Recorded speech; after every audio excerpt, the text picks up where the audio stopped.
Hello and welcome to the Lair Podcast in association with Riverside Sports Bar, the home for live sport and great burgers in Newport. Joining me for this one, as always, is Gavin Thomas and Gav Leclerc. Hello, gentlemen. How are we? Yeah, I'm all right, I think, largely. Are you Uh, sure? yeah, no, and, I had boys rugby today, and I did not cover myself in glory as a coach because the ref basically gave a try that shouldn't have been allowed, and I did not deal with it particularly well. Oh, right. Okay. You kicked off to do was you shouting and swearing? I wasn't swearing, but I did suggest that if he couldn't keep kids safe, perhaps he shouldn't be refereeing children's rugby. Right. Okay. Fair enough. Fair enough. Yeah, it's a good point. Gareth, how are you? Yep, all good. No hangover. So yeah, looking forward to chatting dragons. Excellent. So, How much of a hangover did you have on Saturday, though, Gareth? Is the key question. No, do you know what? I wasn't too bad. I wasn't too bad, to be fair. I had a couple of beers watching the game in the house Friday. No, it was all right. Sensible weekend, which is needed. that's unlike you. Sensible weekend. Roll on next weekend now. Yeah, absolutely. Right, so we have got a busy pod for you this week. But before we get into it, I want to read a message that I received this week, and it's from a guy called Zane, and he's from New Zealand. And he got in touch. This is what he said. He said, wanted to send some love from New Zealand. I listen to you boys on my 10-hour shifts. It makes work a lot more enjoyable. Bucket list is to get myself down to Ronnie Parade one of these days and take in what sounds like a special rugby experience. What a win over Newcastle, he said. Made my Saturday, that. Keep up the good work on the pod, fellas, and up the Dragons. How cool is that? Zane from New Zealand. Nice one, Zane. We Class. really appreciate that. That This is pod's brilliant. going global. People listen to us in New Zealand. I think That's that's mad. impressive.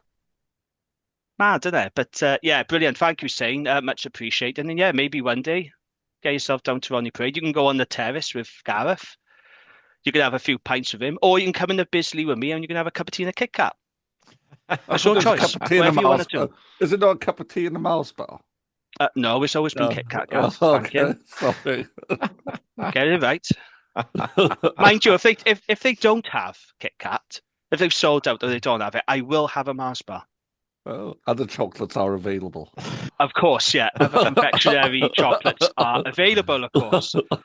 Right, let's get into it. News desk. Oh boy, what a week it's been in Welsh rugby. I have no idea what you're talking about.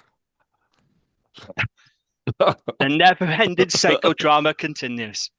Oh, it's crazy, isn't it? What a week. What a week. It's funny, but it's not. Do you know what I It's mean? not, yeah, It's not funny yeah. at all, really, but if you don't laugh, you'll cry. So on Monday night, it was leaked by Wales Online that Ospreys owners Y11 are the WRU's preferred bidders to buy Cardiff Rugby. We joked on the group chat how long it would take for the preferred bidder to be leaked, and it took 40 minutes. It took 40 minutes for that information to get leaked. And this was after the WRU said they would enter a period of exclusivity with the successful bidder. Then on Wednesday, the WRU chair, Richard Collier-Keywood, and Chief Executive Abby Tierney were called to Westminster to answer questions from the Welsh Affairs Select Committee. More on that a bit later. And then on Thursday, we had another twist in the tale. We had confirmation that Y11 was the bidder by the WRU. They confirmed it was Y11, successful bid. But they will not merge the two clubs. Cardiff will remain an independent side, and the Ospreys' future is only guaranteed until the end of the 2026/27 season. Reports say that the URC has given permission for Y11 to own two clubs during this period, despite the fact that it actually goes against World Rugby Regulation 14. It needs official approval now from EPCR and World Rugby, but apparently it's not expected to be an issue if the URC have already approved. So that's interesting, isn't it? And then later on Thursday evening, Swansea Council issued what has to be said a pretty damning statement, which told us a lot more about the Ospreys' future, has to be said. I think it was Councillor Rob Stewart who said that the WRU had indicated to them, the council, that there is no viable future for the Ospreys under their plan. And as a result, they will not put any more money into the redevelopment of St Helens and have urged the WRU to think again and change course. Yeah, so it's pretty grim. Very worrying times for the Ospreys. Lance Bradley as well also put a statement. Oh, he's had some stick, isn't he, old Lance? Oh dear, he's not covered himself in glory, has he? He Chance hasn't. Bradley, yeah. Rat Bradley is said on Wikipedia as well. Oh yeah, I've seen that, dear me. He hasn't helped himself on social media though. You know, the beer selfies, pints in hand, glasses of wine in hand. You know, when James, our friend of the pod, James Rees from the Osprey Supporters podcast, asked him to confirm if this rumour was true about Osprey ceasing to exist, his reply was utter rubbish. That was his reply. So, no, he hasn't helped himself, Lance. Although I do feel a little bit for him because, on the one hand, I think he's caught between a rock and a hard place with the WRU and Y11. But then on the other hand, I don't think he's helped himself particularly. No. And I can understand why supporters are a bit naffed off of him. But yeah, he put out a statement saying the Ospreys will continue to play in the URC and European competition until at least the end of the 2026/27 season. So to me, that sounds like a state of execution, doesn't it? Yeah. Really. It doesn't sound great. That's all it is, though, isn't it? So, yeah, I rounded up the news there. Yeah, just another chaotic week in Welsh rugby. Madness. Who wants to start first on this? I'll let you go, Gareth. Oh, cheers. I mean, you know, I think we all feel for the Ospreys fans. It's the most dreaded news you can have as a club, and news we've been worried about over the last, well, few years, to be fair, because you know these rumours have been going around for a while, and I've certainly been worried for our future. And it's starting to come to a bit of a head. You know, they're a great club. Really don't want to see the Ospreys go. Feel for players, fans, staff. I just think and there is a lot of anger online, and completely understandably, but no way you're directing your anger. Yes, the WRU should be unhappy with them because they're the ones cutting the team, but also Y11, they're the ones to direct your anger about to, because they're the ones essentially shafting you. All right, Bradley hasn't covered himself in glory, but being angry at him, he holds no authority really. And certainly do not be angry at us, the Dragons. We are not the reason the Ospreys are going, because there has been some sly comments at the Dragons, which I don't agree with. I know everyone's in a high emotional state, which is very understandable, but point your anger in the right direction. It's not our fault. And we certainly don't want to go. My brother will be donning a banner at the Ospreys game saying we stand with the Ospreys, and we'll certainly be standing with them. Rivalry on the pitch, but off it we'll be together next week. I think it's just very sad, to be honest. Yeah, Mr. Loaf, as the Black Feather pod Mr. Loaf referred to him as Mr. Loaf. That was quite funny. Yeah, I think. Look, to be fair, there's only been a couple of snarky shots fired at the Dragons. It hasn't been many, so they're pretty much in the minority. And we should remember, emotions are high at this point, and people are going to come up with stuff that they'll reflect on and perhaps won't necessarily mean. But we've always been in the firing line. Probably always will be. That's just the way it is. But yeah, it is in the minority, these comments fired at us. Gav, what did you make of it that week? Oh, my issue, and always with all of it, and always has been, is you can argue what you want about how many regions there should be, and where they should be, and what they should be called, and blah, blah, blah. But if you have a body that's responsible for organising things, they have to be competent. Because you can't expect any businesses to be competent if the framework in which they work is A, not fit for purpose, and B, run by idiots. And that's the problem. How can any club function? And I'm not just talking about Ospreys. How can we function? How can Cardiff function? How can Scarlet function? When nobody seems to know what's happening, the thinking isn't clear at all. None of us are really safe because we're at the whims of people who have no idea what they're doing. I do feel massively for Ospreys because they are the victims in all of this. And I could live with it a bit more if I could understand the thinking, but I can't. Oh, we can't afford four. Well, that's your problem, I'm going to suggest, WRU. So cut your cloth accordingly. Because you're not offering a fund anyone else any better. It's just madness. Yeah. Wales Online described it as a bombshell decision. It wasn't really a bombshell, though, was it? No, we all No. knew it was coming Yeah. because whoever is leaking in both Y11 and the WRU is leaking an awful lot. Yeah, exactly. Y11 as well have been linked to Cardiff for months. Yeah, And longer than that, Yeah. yeah, longer. it's been a long time they've been linked to Cardiff. And it's an open secret that Richard Collier-Keywood has been hell-bent on getting a deal done with Y11. He is the main architect in all this, actually, I've been told, Richard Collier-Keywood. It was also revealed this week that Richard Collier-Keywood threatened to quit if the Y11 deal was rejected by the WRU board, which That's a good look, isn't it? which absolutely stinks to high heaven, firstly. Yeah. And it also raises question marks around the fairness of the bidding process. They were never going to accept that Hollywood bid, were they? And apparently, we were told as well, the Hollywood bid, Martin Ryan and his pals, that was the strongest financial offer as well. That was the strongest bid. But it looks like they were never going to accept it. And Richard Collier-Keywood threatened to quit if the board rejected the Y11 bid. It absolutely stinks of corruption. And look, let's be clear here, right? The WRU are responsible for the mess we're in. The Yeah. gross mismanagement and underfunding of the professional game. This goes back to the days of Roger Lewis, Yep. and it's continued ever since. And yes, there were some green shoots when Gareth Davis was at the WRU, but when he tried to modernise the game in Wales, the club said no, and they kicked him out. It's a bit like, right, imagine you've got a company and they open all these shops that sell burgers, and the burger places, they're waiting for the ingredients to turn up, and all they get is grapes and grass.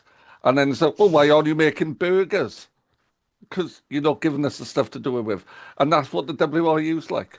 Well, it's not being successful. No, because you're underfunding everyone, you morons. Yeah. Absolute, just, it just drives, because I work in big organisations, and organisational thinking is something I think about an awful lot. It's like, honestly, I wouldn't then run a bath. No, they've been an awful governing body for years and years, the WRU. But what I would say as well, Y11's role in all this can't be underplayed No, because yeah. they have ultimately, let's be honest, what they've done, they have shafted the Ospreys. They've wanted out for a while. hmm They've shafted the Ospreys and they've given WRU the easy way out to cut to three teams. And Yeah. the way that Y11 have kept everyone in the dark at the Ospreys, the players, the staff, coaches, and the supporters is an absolute disgrace. And what I would also say is this has made me appreciate our ownership group even more. Yeah, yeah. Because, okay, Yeah. look, our owners haven't got everything right. We know No. that. I don't think Dave Flanagan had enough support during his time with us. The recruitment of certain players and coaches has been very questionable, to say the least. We were promised a marquee player. We didn't get one. Okay, I understood the reasons why. David explained that on this pod. But nonetheless, when you promise your supporters something and you don't deliver it, it's not a good look. But what I do know is there's absolutely no way our owners would treat the players, staff, and supporters like with absolute contempt, like Y11 Yeah, have done to the yeah. Ospreys. And I think our owners throughout this whole entire shit show have handled it very well. I have to give credit to our owners. Yeah, They have agreed. fought our cause very well. They care about the club. They care about supporters, the players and staff, not like what Y11 have done. So, I'm very thankful for the ownership group that we've got because Y11 can't be trusted. And good luck, Cardiff fans, because if this all goes through, you're going to be owned by these guys. And they Well, clearly can't be trusted. Cardiff fans are outraged by it all as well, aren't they? I don't blame them. If I was a Cardiff supporter, I'd be worried because if they shaft the Ospreys, then who's to say they won't shaft Cardiff further down the line? They clearly can't be trusted. No. And there's rumours for years, like Y11 and Ealing and all these. There was always different rumours. Scarlet, they were linked If to Cardiff before. Well, no, actually, no, Scarlet's wasn't Y11 in fairness. That was before Y11, the do you Scarlet. think be a bit harsh, but with hindsight, like Ospreys fans were a bit bury their head in the sand with some of those rumours and always claim they weren't true. And you think, Y11 should have been questioned a lot earlier before it come to this, and now sadly it is too late. So one of the problems that I always had trouble with the Ospreys and Y11 in particular. Now, I spoke to James Rees, friend of the pod, about this. He knows how I feel. I never liked the Y11's policy of we don't respond to rumours. For me, that was a red flag because them saying we don't respond to rumours was a convenient smokescreen. Yeah, yeah. Now, obviously, you never expected them to respond to every little rumour that's out there on the internet, do you? No organisation does that. But this was more than a rumour, wasn't it? The link to Cardiff, the interest in Cardiff. This was far more than a rumour. And Y11 was given a free pass after they said, we don't respond to rumours. They gave them a free pass not to comment, to respond to these rumours and being transparent with their supporters. Instead of putting out a statement and being upfront with people, which is what most other organisations would have done, they allowed speculation to run rife. Supporters were constantly kept in the dark because they hid behind this. We don't respond to rumours. Yeah. And now it's a convenient smokescreen for them. And it's wrong. And I don't think our owners would have done that. I think our club, had we been linked, I think a statement would have been put out of some sort. Yeah. And the fact that Y11 hid behind this we don't respond to rumours smokescreen was a little bit convenient. And I didn't like it one bit. Did you see what Sam Cross wrote on X? Yeah. Former Osprey, Yeah. Gwent boy from Brimell, Sam Cross. He's from Brimell, yeah. Yeah, he's a Gwent boy, former Newport player as well. He said, Olympian. That's right, yeah. Decent player, Sam Cross. So this is what he wrote on X about Y11. He said, as for Y11, the so-called global sports management experts, cowardly leadership from day one, nowhere to be seen when it matters. That's hit the nail on the head right there, isn't it? Yeah. Don't they own the cheetahs as well in South Africa? Yeah. Do they actually own them, or do they have shares in them? There's a link up with the Ospreys. I don't know if they actually own them outright, though. Oh, they've got money in it, though, I think, haven't they? Yeah, I'm not entirely sure. I'll have to look that one up. But obviously, they have got that link up with the Cheetahs, and they've had some very good Cheetahs players. Because you would be asking the question, wouldn't you, if that happens, Ospreys cease to exist. There's a gap in the URC, and it's taken up by the Cheetahs. That's already been a story today in Wales Online. The Cheetahs apparently have been making noises because they're keen on this situation. They've been keen for ages. They wanted to join originally, didn't they? But they went with the big South African sides. Yeah. But I just think it's been so poorly handled, the whole thing. On top of all that, the WRU are going through this process with the Six Nations around the corner, and on the eve of the squad announcement, you're like, if you think we're a podcast that want to talk about Dragons rugby and we're massively distracted is probably not the right word for us, but we have to talk about it. Imagine what it's like for the players when it's their livelihoods at stake. It's just, we can't get anything right in Wales at the minute, can we? And they're shooting themselves in the foot, the WRU, because there's, reams of tickets not being sold for the internationals. That I remember when I was growing up, getting an international ticket, you had to have some deal with the devil. There's 20,000 tickets for the France game left. It's insane, isn't it? There's 30-odd thousand left for the Italy game. Like, honestly. You make a good point there, Gav. I actually made a similar point on X a couple of weeks ago. Years ago, Six Nations tickets were like gold dust. You had to know somebody, well-connected people. You had to be a part of a rugby club. You need to know someone, because Six Nations tickets were very hard to get hold of. Now, there's thousands of tickets left. Thousands for France. And normally that would be a sellout, but there's so many tickets available now. And it's going to have a knock-on effect, because I think people have had enough They've had enough of the WRU. They've had enough of the Welsh rugby chaos and uncertainty. Wales ain't winning as well. That don't help. There's so many factors into it. But yeah, it's all very worrying. Now, did either of you get chance to watch the Welsh Affairs Select Committee this No, I week? did not. Yeah, Gareth, you did, I didn't you? watched it. I had to pause it for a bit to do some work. I'm glad my boss doesn't listen to this pod. And then caught up with the rest of it. But yeah, I sat through it. Right. So we were told MPs were going to give the WRU hierarchy a good grilling. What we actually got was a light toasting. It was very disappointing, I have to say. Very, very disappointing. They were put under nowhere near enough scrutiny as they should have been. It took MPs 1 hour to talk about the Ospreys. Max Boyce got a mention within 10 minutes. It took him 1 hour to come onto the subject of the Ospreys. Unbelievable. There wasn't much to come out of it, actually. There were some very interesting takeaways. Richard Collier, keyword, he works just 1 day a week at the WRU. One So day a is week. his salary prorated, or does he get that much money for 1 day's work? Because if he does, call me up, WRU. I'd be open for some work. How much is, I don't want to speculate because I don't know. How much is he on a year, do you think, Collier Keyword? I saw 6-figure sum. Yeah, and he works 1 day a week at the WRU. Nice work if you can get it. That's all I'm saying. And it's one of those. If everything's perfect, you think, well, great, that's fine. But considering the mess we're in, you'd expect a bit more than that, wouldn't you? Yeah. So 1 day a week he works at the WRU, which that did take me by surprise. I'm not gonna lie. I was like, sorry, what? I had to wind it back to to make sure he's 1 day a week. I assume his allotment is in really good condition, like, only working 1 day a week. Like I said, it's all right for some, isn't it? He said overseas signings are, and I quote, frankly, a waste of money. Honestly, yeah. That is worrying to hear. If you need anything to tell you that the bloke doesn't understand Welsh rugby, there you are. Or any rugby.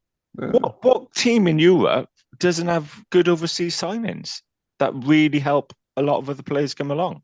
You watch the European Cup on the weekend. All the top teams have got imports. In any sport. Yeah, yeah. It's all a waste of money, isn't it? Yeah, it was Arsenal, Man United today. It wasn't full of Manx and Londoners, was it? No.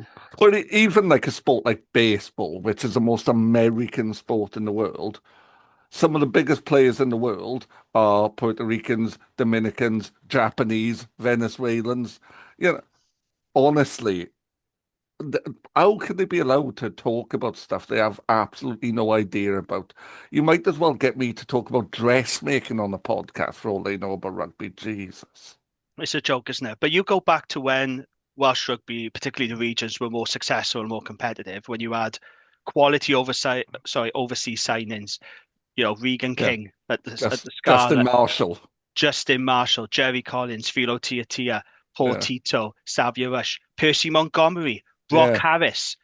There are so many more we could list. Ray Lilo, Casey Laulala, Willis Halaholo. They're all, frankly, a waste of money. I mean, and Chris Kerwin made this point as well. Next, look at Rob Hunt. Oh, fantastic. Are you seriously telling me Rob Hunt has been a waste of money for the Dragons? Now, don't get me wrong. Okay, not every overseas signing works out, and we know that more than most at the Dragons, right? Some don't exist. Exactly. We could talk about Harry Wilson, Funaki, Steve Cummins, Brandon Nansen. I could list a whole host of overseas signings at the Dragons. Remember him? Yeah, exactly. we have signed some really poor overseas players. Don't get me wrong, but to say overseas signings are frankly a waste of money. So, are you saying to me, like, go tell, the Ospreys that Ryan Smith has been a waste of money? Yeah. Do you know what I mean? What about Fletcher Anderson, the Scarlets? Has he been a waste of money? Look at Cardiff, Josh McNally. Is he a waste of money? Like, frankly, he has been superb for Cardiff. But look at some of the players who've driven us forward this season. Feeney and Nisi. Yeah. Robert Hunt. Waste of money, mate. Yeah, they've been essential to the side. But even, it's not like they're out and out foreign. Ty Byrne at Scarlets, Simon Easterby at Scarlets. Yeah. It's just, it's another chance. John Barkley at Scar, are they a waste of money as well? Unbelievable, isn't it?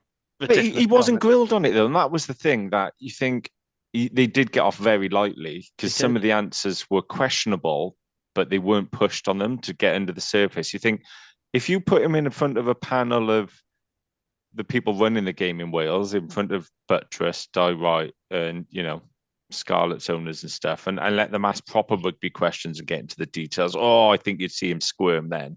Bring him on you. Yeah, that'd be a laugh. Oh, you have a proper grilling then, I tell you that now. That would be, yeah. You would get a proper interrogation. It's embarrassing, though. I was come on this pod. part watching it thinking, right, this is obviously, all the stuff going on is really interesting. But there was a small part of me being deluded, thinking, hopefully I'd come out of here thinking, fair play. They do know what they're doing, and maybe they have got the best interest for Wales at heart, and they are the right people. But I just left thinking, what the flipping heck is going on? It was shocking. And the line of questioning was poor. A lot of it was around the community game. They were given a lot of easy outs. Yeah. And there they was still concluded that they were a pair of dickheads. But there was a lot of questions on the community game. There was a lot. And there was a couple on North Wales. And look, I'm not saying that it's not important. Of course, community rugby is very important. But for me, that should have taken a bit of a backseat. And they should have focused more on the professional game and in particular what's happening with the Ospreys. And I can't believe it took them an hour to even mention the Ospreys. The community game is falling apart anyway. We talked about it last week. Just in Gwent, the number of clubs that have folded since we've been doing this pod. Yeah. There's a problem in the community game. Yeah, I'm getting caught up in North Wales. Oh my God, alive. Well, they said that North Wales had been underfunded and underinvested, which, to be fair, it probably has. I don't know. There's 14. There's 14 clubs in North Wales. There's 14 clubs. There's 12 in Newport. Honestly, there was a lot of questions around the community game, and like I said, I'm not saying it's not important, it's not relevant. It is, but there should have been more scrutiny on the pro game, and the Ospreys should have come up far sooner than it did. I can't believe it took an hour. What else did he say, Colin? Oh, he said Y11 still have a lot of local passion for Swansea. Yeah, it looks like, mate, doesn't it? Is that why they're getting into bed with Cardiff? Yeah. We got that much passion for Swansea. We're ditching the Ospreys and we're moving to Cardiff. That doesn't sound like local passion to me. Just as Lance Bradley is looking through Rightmove for houses in Pontcanna. Well, you might get the Cardiff CEO job. Dear me. But he wasn't pushed on it, though, was he? Why wasn't he pushed on that? Why didn't they go, how the fuck is that possible? I don't think you could have used that language, Gareth. Well, maybe not. Funny enough, I've never been invited to speak there, but yeah, it's a matter of time, isn't it? Matter of time. Right, there's something that did come up, and this might be me reading too much into things, right? Because our Gareth has a tendency to read too much into things, doesn't he, Gareth, on our group chat? And he comes up with scenarios that doesn't even exist. And I'm thinking, how the fuck have you come to this conclusion? Dragons. Yeah, but you do have a tendency of overthinking things sometimes, Gareth. I was doing the same, though, during this meeting, because Collier Keywood said something, and I haven't stopped thinking about it since. And I don't know if it's just me reading too much into it. Almost and certainly. I want to know if, Gareth, if you noticed this as well, right? When he talked about cutting the team, and then you talk about the investment that goes in afterwards. He said, the investment we make will connect the community clubs, very importantly, to the regional sides or the 3 new clubs. Yeah. Why is he saying new clubs, 3 new clubs? He didn't say the 3 remaining clubs or the 3 existing clubs. Why has he said new, the 3 new clubs? Now, am I overthinking this? Am I reading too much into it? Or is there something else going on here? Why did he say new?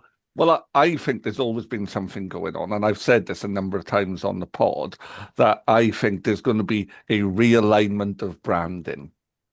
Whatever you want to call, like that, I imagine that there's going to have to be some thinking about what the sides are called.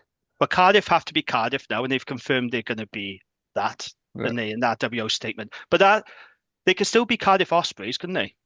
Like, as long as they're blue and black and got Cardiff in the name, there's nothing... if that's what they want. But to be fair, that's the solution because there's very wise people on the internet that claim that if you called a team in Cardiff, South Wales, suddenly all of Pontypridd would be on the X4 bus Oh, of course they on would. their way down to Cardiff to watch the game. Yeah. You know, I don't know if the X4 does still run through Pontypridd, but uh, honestly, but I do think there'll be some argument about realignment of club names or whatever. But we've all, I wouldn't care if there's a team playing in Newport, great. Funny enough, Gavi, I've had that conversation with a few people, and I've sort of said, well, I don't care about the name. It's, if we're playing at Rodney Parade and we're playing in our colours. And then other people saying, yeah, but there's more to the club than that. You don't want us to be, say our owners leave and we're purely run by the WIU and just given a branding. No. It still needs to be us. Oh, yeah, I 100%. still want it to be our ownership group. And, the name to me genuinely isn't important. I don't know that many fans that would be massively against it. Like, it doesn't, Well, it doesn't really mean anything, does it? It's No. the most generic name you could possibly, it'd be like calling an English football team the Sockers. It's so painfully generic. But Yeah. it's Newport colours in Newport with other representation of Gwent colours. Like that's the important bit of it all. Yeah. But when you said 3 new clubs, I was like, you what, mate? Like I said, this could be me just overthinking it, No, I don't think or so. looking too much into it. I don't know. But I thought it was very interesting that you But said he 3 wasn't new pushed clubs. on it again. Why not? No. Why were people going, hang on a minute, and asking the question? It was just. Mate, they're a bunch of MPs. I can't imagine they've got in their detailed knowledge of South Walian rugby. No, Yeah. not at all. I don't think they had a There detailed was knowledge there of was rugby, one to be gent honest. on the panel asking some pretty good questions. To be fair, and his name escapes me now, I'm afraid, but yeah, Because not Ruth great. Jones was chairing it, and she's the MP for Newport West, and she said that we didn't sign the agreement, and she had to be corrected. Aberdeen said no, Cardiff and Dragons signed the agreement. It was Ospreys and Scarlets that didn't sign. So I was thinking, Jesus, they clearly didn't know much about what was going on. Unfortunately, yeah, there No. was, and like I said, I don't mean this in a disrespectful way, but in my opinion, there was far too much questioning on the community game. And North Wales, and just not enough on the current situation we find ourselves in now, which is really important at the moment because that is going to shape the future of all of Wales, and they got an easy ride. The old Anglo-Welsh League question that was brought up Oh, again. Jesus. Same old story, same old answers, really. Aberdeen said, look, we got a contract with the URC, we're committed to the URC, blah, blah, blah. Richard Collicky was said they're trying with Y11 Ospreys to create a different model, that model being Cardiff, let's be honest. It was just a farce. It was really disappointing because I thought they would grill them properly and really interrogate them, especially with regards to the Ospreys and Y11, and ask questions about that. And they got off lightly. Yeah, he said, "Oh, we're going to create we're looking to create a different model." Okay, well, tell us about it. What is that model? And Yeah, why is it different? nobody asked. Nobody asked. It was just nobody followed it all up. surface nonsense, wasn't it? Yeah, it was crap. Big shout out to friend of the pod and Dragon Supporters Club chairman Dan Hallett. Yes, well done, Dan. Well done, Dan. You spoke very well. As did Grant Burney from the Osprey Supporters Club. Yeah. He's a good bloke, Grant. I like Grant a lot. There's no better person than Grant to represent the Ospreys. And I really liked what he said at the end of that meeting. I don't know if you caught what he said at the end. He said, please don't manage our decline. It's our game. And I thought that was a very powerful message to end on. Fair play. Yeah, they both spoke very well. To be fair, as did the other reps too. Lynn from CF10 and you from Crease 16. They all did well. But I thought Grant and Dan in particular were very, very good. Yeah, agreed. Yeah. Good bloke, Grant, and good bloke, Dan, as well. Well done, chaps. So, yeah, I mean, I just feel for the players, the staff, and the supporters. I said before, I got a lot of good friends of mine who are Ospreys fans. Our thoughts go out to our fellow podcasters at the Erie, the Black Feather, and the Ospreys Supporters podcast. It's a pretty shitty time for them, isn't it? Very worrying. But it's not over yet. Let's try and give a bit of hope. It's not signed and sealed just yet. People need to keep fighting. I still think we could end up with 4 teams. We possibly could. We possibly could. I'm not basing that on anything other than the WRU are idiots. So, Yeah. I wouldn't be shocked. I wouldn't be shocked. I still think there's more twists and turns to come because this is Welsh rugby. There's always twists and turns to come. Maybe the deal will fall through. You never know. Maybe Y11 do pull out at the last minute or something.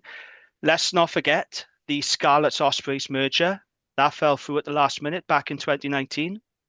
Remember that? That was a done deal. We were told that fell through at the last minute.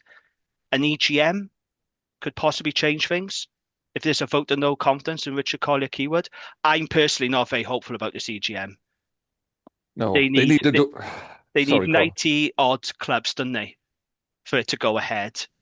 And they need like over 50% in two motions and over 75% in the other motion that they're putting forward.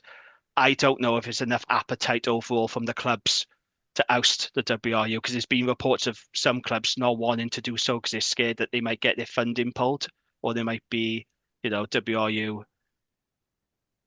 How do I say it? Sort of declining their perks or taking away their perks. Some of these club reps and secretaries, they're on the gravy train. Let's be honest, they are. Not all of them, but some of them are. So I think some clubs are a little bit hesitant to really go against the union. So, but you never That's know. a massive issue in itself, isn't it? But Yeah. dear me. They'll need to make sure it's on a day when Collier-Keywood's not down the allotment, though. Because, it's... Yeah, but we'll wait and see. But it's been a crazy week. Our thoughts are with all the Ospreys supporters. Yes. We will be there on Saturday. Loaf will be there with his flag. Solidarity to the Ospreys. It's a really rubbish situation. The only thing I would say, though, bringing it back to us for a minute, if this does go through, Y11 seem quite happy to run the commercial and let WRU run the business side of things, the rugby side of things. Now, that puts pressure on Scarlets and Dragons. We know the Dragons are very unhappy about this. We've seen the statements. We are very unhappy about the level of control that the WRU want. Apparently, Scarlets have taken legal action. I don't know if we're going down the same route. My concern is what happens if the WRU don't back down from this? Like, what happens if Y11 sign this deal and there's no resolution? Because something has to give, doesn't it? Like, if the WRU went backing down and the owners don't get what they want, which is control the rugby side, what happens then? Do our owners walk away and go, that's it, we've tried? It is concerning, isn't it? This is what makes me think, and I think you raised this point in the group chat as well, Gareth, like what happens if the owners just go, oh, do you know what? I've had enough now. I don't think they will. I think they're far too committed and there's a lot of investment gone in now. They're too deep to just walk away. I don't think they're going to do a Y11, but what happens if they don't back down the WRU? What happens if we don't get the control we want? That's it. My concern isn't our owners because I trust them and back them to the hilt. But if it is essentially, if the WRU don't back down, are the WRU trying to force this situation where they make it stupid for us and the Scarlets to sign so that we don't sign, so that they are left with the original plan of two teams, Cardiff and Swansea? I don't think Swansea's happening, mate. I think rugby in Swansea, apart from Swansea RFC, is in its last knock-ins. Yeah, I guess probably just paranoid with everything going on. But what happens if the WRU don't budge? And I get why we would want rugby control, obviously. But what piques me even more is that, okay, we get to run the commercial element, but if you make a profit, we want half of that profit. Well, hang on a minute. You're not letting us do anything else, but we can run the commercial, but then we've got to give you half of our work back if we make profit. It's just ridiculous, isn't it? Yeah. It makes no sense. And it's absolutely ridiculous that, Dragons have no control over the rugby side of it, but they're still expected to put in millions to benefactors, though.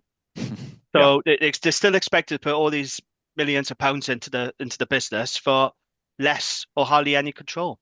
But Y11, I don't know. They seem to be happy with that, don't they? And like I said, if this deal gets signed and sealed and done, it is going to put a lot of pressure on Scarlets and Dragons. And what happens if WRU don't back down? That's the question I got. What do our owners do then? What is the next course? Do they take legal action as well? Do they consider doing what the Scots have done? I don't know. It's going to And get how's there messy. going to be a good working relationship going forward anyway? Well, we've never had that, have we? With the regions and the WRU, they've never liked each other. They never trusted each other. It's always been this way. And This is the issue, though, isn't it? That I understand that commercial aspects and rugby aspects are separate parts of a business, but it's the same business, isn't it? You know, and you can't have a disconnect between two bits of a business. It's like a petrol garage. You know, yeah, selling petrol and selling crisps are two separate things. But you couldn't have two separate people running them. Oh yeah, can I buy these crisps? No, you need to speak to Jeff. I only deal with petrol. But when you have paid for your crisps, can you come across and pay for your fuel? Like It's another it's classic constant Gavin concept. analogy, isn't it? It's another classic. Oh dear. Right. I think we should move on now because I think we've spent enough time. I think it was important to talk about this, though, because it will affect the Dragons.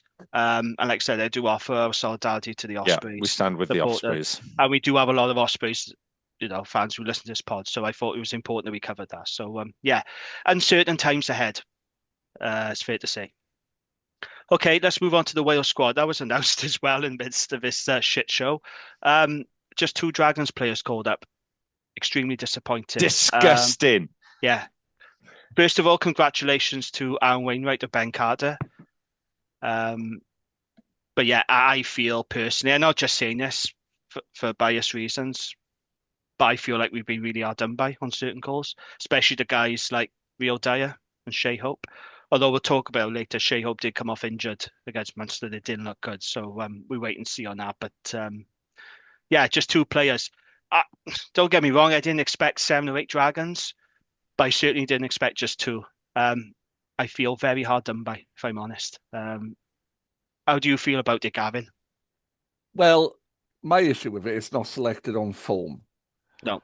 I like Gabriel Hamer-Webb. I think he's a good player. He's not getting in the Leicester side.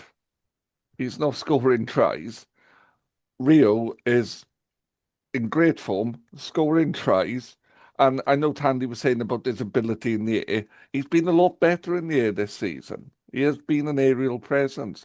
So I'm not sure, where that selection comes from. The scrum half selection as well, that's not selected on form.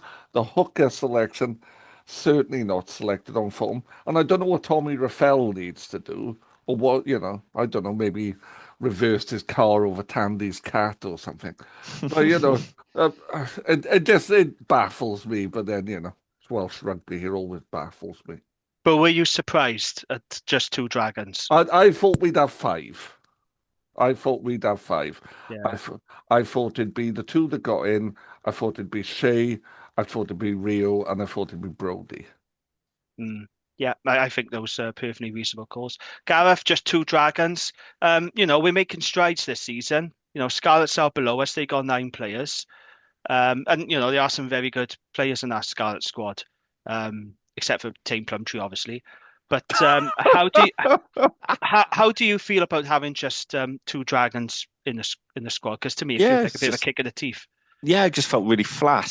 I mean, it was a welcome little distraction from everything else in Welsh rugby. And then I was like, what? It's just sort of had to double take at it. And yeah, I think some players have been consistent this season. Rio should be in. He's in great form. Plus, he's got international experience anyway. So it's not a risk. We know he can perform well at that level. And he's red hot. Get him in. I think people like Ryan Woodman must have been really close. I appreciate there is hot competition in the back row, but I think he's been consistently good now over a period of time and is certainly one Wales should be getting in there. And yeah, at hooker, you could have had Brodie in there who's been consistently good for a couple of years now. Burrows has had a really, really good season. There is maybe a part with him and Hope that maybe you probably do need to do it for longer than 6 months. And that's not a dig at them because they've been fantastic. But keep this form up, boys. Keep performing. And, autumn, you should be in. Or on the summer tour, sorry. It's disappointed. It just felt like we deserve better. Great, obviously, the boys are in there. Undoubted that Wainwright would be in there, fantastic. And Ben Carter is just, well, you've said enough before, Jamie, how underrated he is in Wales. He's a brilliant player. So glad he's in. But yeah, just a bit of a shame, innit? You just think, well, obviously I love Wales, support Wales, but you do want to see your players. You've got that extra connection. It gives you that bit more excitement. Yeah. And you just think, oh, dear me. And we've only got two. I just think, and at a time when people are pointing fingers in Wales, it's just not a great thing to read, is it? Dragons 2. It's not our narrative, does it? No. It's not. And I just think there's been times when that has been fair. And I'm like, well, this time, no, it's not fair. We should have had more in there. And we're not really ones to complain about that normally, but no, we don't. Yeah, no. We're hard done by. It's a shame. Yeah, well, next time Steve Standy, Mr. Tandy, sits next to me at Ronnie Parade, I'll be having a word. I can tell you that now. Did you offer him any of your Kit Kat? Maybe that was it. You need to be a bit more generous with him next time. Well, no one gets my Kit Kat, mate. I don't share my Kit Kat with anyone. As we know, Gareth, when it comes to getting refreshments, Jamie doesn't like to share. So listen, you left without me. You decided to go AWOL. I was on my own. Oh, dear me. That's your fault, guys, not mine. Oh, brilliant. Interestingly, though, Steve Tandy, according to the BBC, he did actually call up Brodie Coughlin, Shea Hope, Ryan Woodman, and Angus O'Brien to tell him they missed out on the squad and that he was in their plans, and to say why they missed out. Angus O'Brien was actually called. He deserves that call, to be fair. We were borderline. He's probably the wrong side of 30 now, but he's been playing well, so it's good that it's been acknowledged, to be fair. Yeah. Having said all this, though, whilst I am disappointed to only have 2 Dragons players, there is another side of this. It might not be a bad thing. Yeah. Because obviously we have squad continuity. We keep our best players. We don't lose them to Wales. We got them during the international period. But also, think about our Wales camp. It's not going to be a good place with everything going on. Oh, no. It's going to be really low morale. I'm sure Tandy and the coaches will do their best to raise spirits, but with everything going on in Welsh rugby, the uncertainty, I think Wales personally going to have another really poor Six Nations campaign. I think the morale's going to be really low in camp, so I'm thinking maybe it'd be best for guys like Shea, Ryan, Brodie, and even Rio to just stay out of it for now, because I don't think that's going to be a happy environment at all. That would be my other, if I'm playing devil's advocate, maybe it's not so bad at the moment. And looking at the Wales squad now, I'm looking at this now, and my thoughts haven't changed as it did on Tuesday. I've had time to reflect on it. I think it's a really uninspiring squad selection. I think it's very underwhelming. As you mentioned earlier, Gav, Gamer Haber-Webb, that's just weird, but that does also absolutely reek of Matt Sherratt. That's a Sherratt call, that is, because he's worked with him at Cardiff. And like you said, he hasn't played a great deal for Leicester. Okay, he's been good in those Champions Cup games, granted, but that's only a couple. Rio has been good all season, so I think that's so strange. He's a good player. He played the Judgment Day game. He was great then, but come on. Yeah, I know what you mean. But also, I'm pretty sure I read when he did leave Cardiff, one of the reasons why he wanted to leave to go to Leicester was for England ambitions. I'm pretty sure that's what he said, or that's what was being reported anyway. He wanted to give himself a chance of playing for England. So that just feels like a capture selection, to be honest, and it's very disappointing. And then looking at the other players in the squad, Liam Belcher continues to find his way into Wales squads. I thought they would have gone with Evan Lloyd, but he's in there again. It's good to see Thomas Francis in there. I will say that is a good selection. I know he's, getting on a bit now, but actually he's still a very strong tight head, and our options at tight head aren't great, it's fair to say. So he'll offer experience and, better scrummaging up front. So I think that's decent. Tane Plumtree is a walking penalty machine. Can't stand the guy. Got yellow carded as well for the Scarlets against Ulster. What a shock. I thought of you when I seen that. Yellow card. Honestly, I can't stand the guy. I'm sure he's a lovely bloke, but as a player, I cannot stand him. Total liability.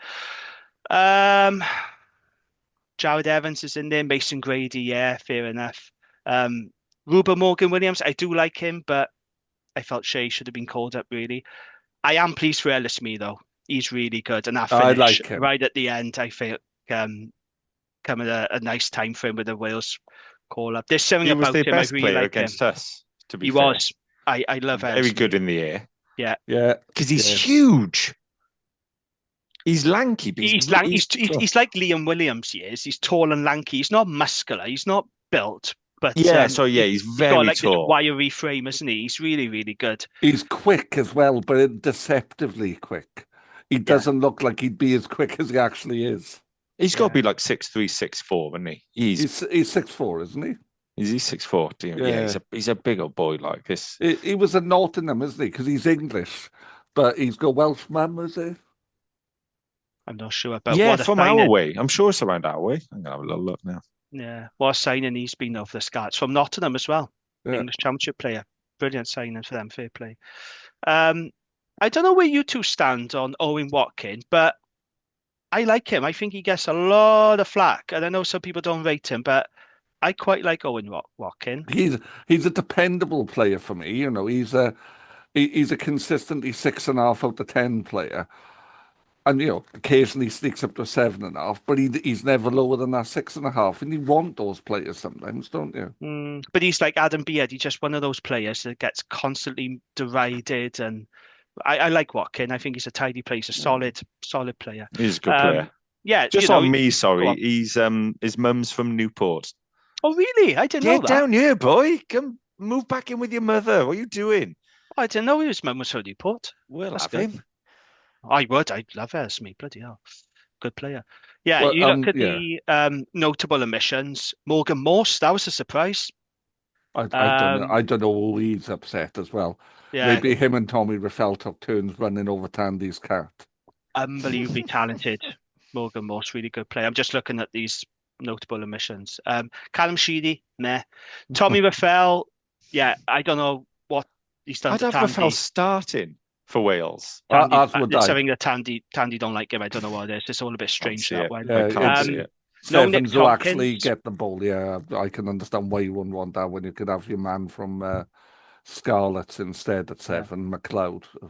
No Nick Tompkins, who actually had a very good game against Newcastle yesterday. Newcastle was shocking. They had 73 points put on them.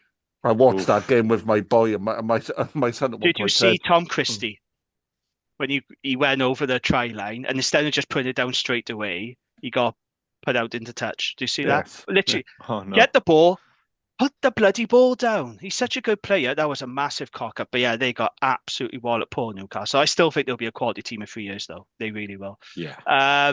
No Tompkins. No Rhys Davis. I like Rhys Davis. That's a big omission. Jacob Beetham, talented player. James Fender, who's now going to Grenoble. Best of luck to him. Danny Southworth, I thought he would have been called up because he's been decent for Cardiff.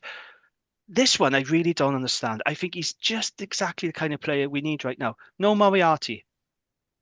Wales need dog. They need physicality. That's what Moriarty gives you. Why isn't he in the squad? It doesn't make sense. Anyway, all these players have missed out on Six Nations selection. And then you got guys like Jack Morgan, Slupe Faletau, obviously, and Max Llewellyn are injured. So yeah, final thoughts on the Wales squad then for me, underwhelmed and inspiring. Pretty meh, I would say. Gareth, final words on the Wales squad? Yeah, I echo what you say, really. Just, a bit flat about it, but hope our two boys go well. Gavin? Well, I'm going to Twickenham in 2 weeks, and I reckon I'm going to be watching 80% of that game through my eyes. That's going to be painful. From my fingers. That is going to be absolutely. I don't envy you. There was a time I actually like Twickenham. I've been to Twickenham several times. I really like the area.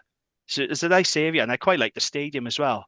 I love that you walk down the street and people have got barbecues in their front gardens. Yeah. I love all that. They're selling cans of lager, and I like Twickenham a lot, but I don't envy you. I won't go to Twickenham with the stinking form the Wales are in. This low quality Wales squad.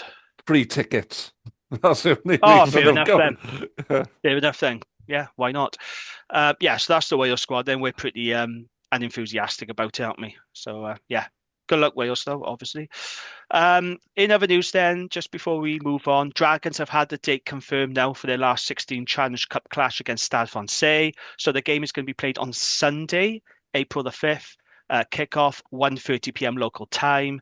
Dragons say that they are in discussions with Stade Francais over full ticketing arrangements and will communicate to supporters as soon as they have further information. That's a nice trip, isn't it? I wish I could go to that. Lovely stuff. Right, okay. Let's look back at what happened on Friday night. Oh, it was so close to being a famous victory pod, wasn't it? It was so close. Munster 22, Dragons 20. Dragons come away with a well-deserved bonus point in awful conditions in Cork. After an excellent first half, Dragons were 13-7 up at half-time, and they were leading 27 with just 28 minutes remaining. But unfortunately, Dragons struggled to wrestle back the momentum in the last 20 minutes, and Munster squeaked home by just 2 points. I was really proud of the players and the fight that we shown, but I can't help thinking this is a missed opportunity. And I don't know if we'll ever get another chance like this to beat Munster away.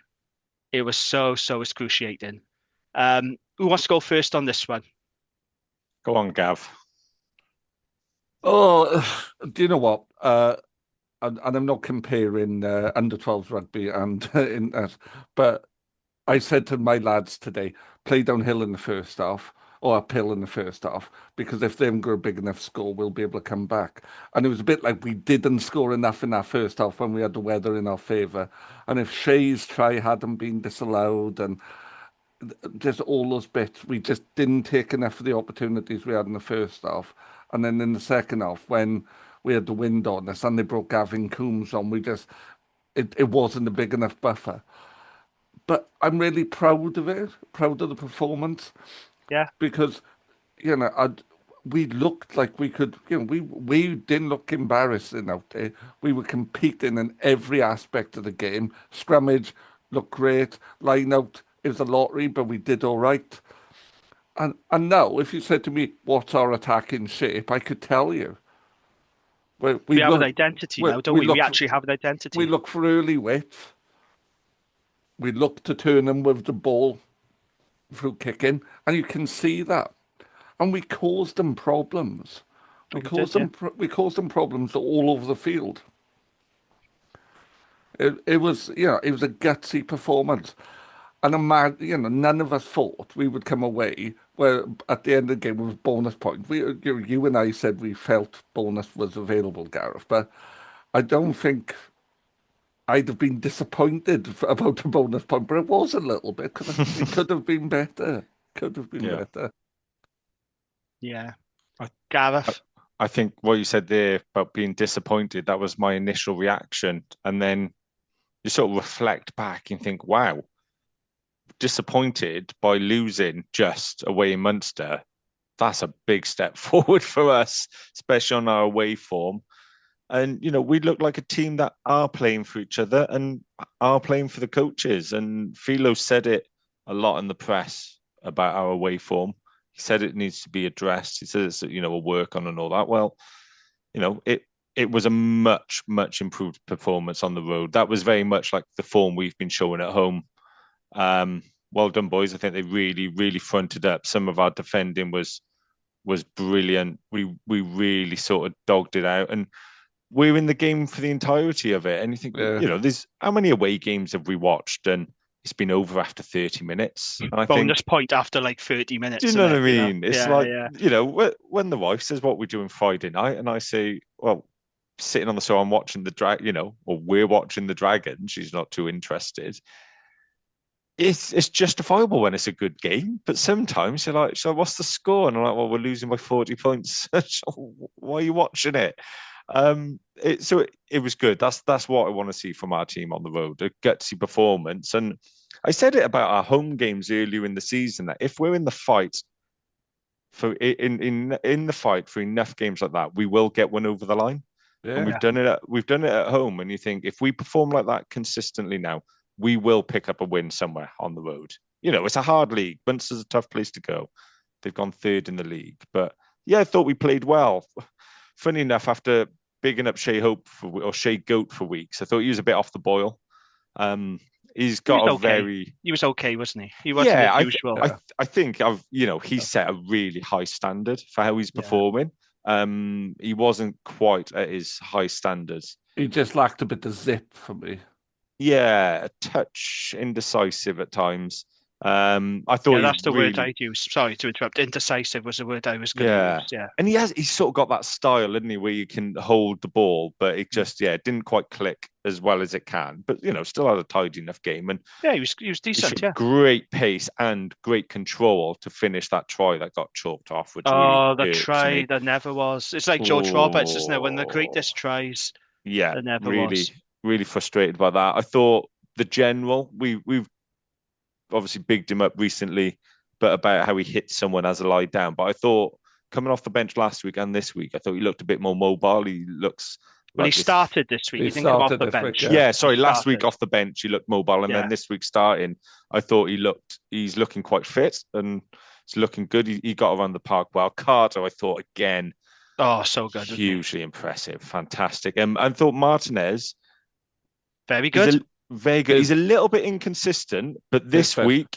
he was banging people in defence, He was. absolutely banging people. The same form he showed when we beat the Scarlets home. You think that's the Martinez I want to see. Hunt is just fantastic. He got lucky, Martinez, as well. The fact that Holly Davidson was paying absolutely no attention to his bind. Oh, right, okay. Which was illegal in nearly about 75% of the scrums. Yeah, you did mention about Martinez, but to be fair, he had a very good game in the Yeah. loose. Martinez, his Yeah, no, he did, defense, yeah. carrying. He was really. This was one of his best games I think I've seen him play for Yeah, us. very, very aggressive. And the scrummaging, it was what he was doing was any good proper doing. So he was starting with the long bind, and then he was just sliding his arm up, getting in the armpit, and bringing the tight end shoulder in. Yeah. Good stuff. Now, That's what we want. It worked, didn't it? Oh yeah, well, to be fair, it did. Yeah. So one of the biggest talking points from this game, it's been talked about a lot by supporters in particular, is the referee. There's a lot of people saying that we got shafted by the refereeing out there. There were certain decisions that didn't go our way. So I happen to agree with him.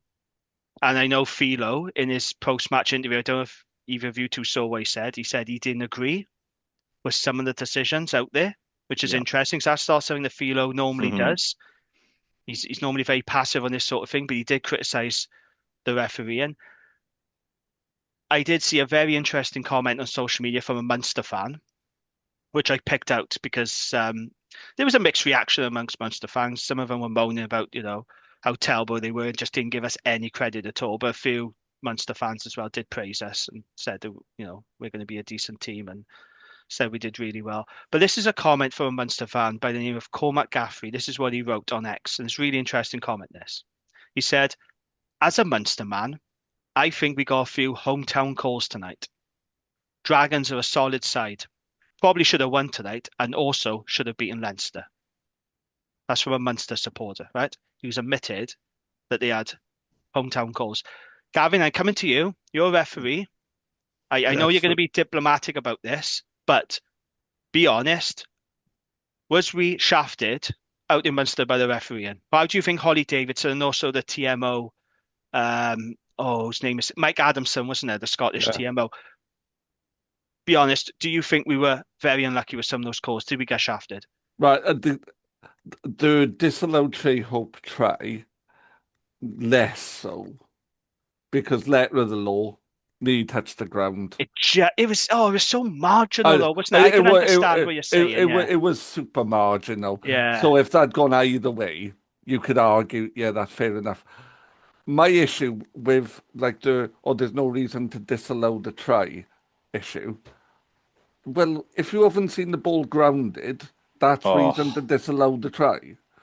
So if there's no clear, but she obviously thought she'd seen it grounded on the floor, and you do make those calls sometimes, because I did it a couple of weeks ago. I made a call that, they don't have TMOs in under 18s rugby in Sussex, but fortunately, because I think my decision would have been overturned.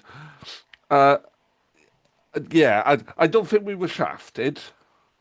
I just think the interpretation of the laws didn't do us a favour.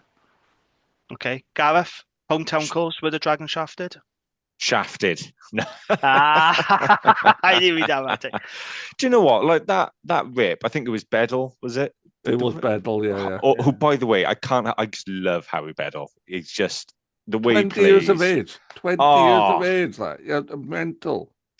Just give him Yellow anything card he aside wants. for taking the man out in the air, because that was a little bit That daft. was a And bit clumsy, wasn't it? that was inexperience showing. But other It than was that, the wind he as was so well. good. It was exactly the same reason that Tina's kick looked like the greatest bit of play ever in the history of rugby. Oh, that Which was it one of the was. greatest Which it was. try ever scored by the Dragons. It was so good. How good was Dave Richards' finish as well, in fairness? Yeah, class. It was the wind that held that up. Same with... No, it wasn't. It was Tina's superb bit of skill, Gav. All right.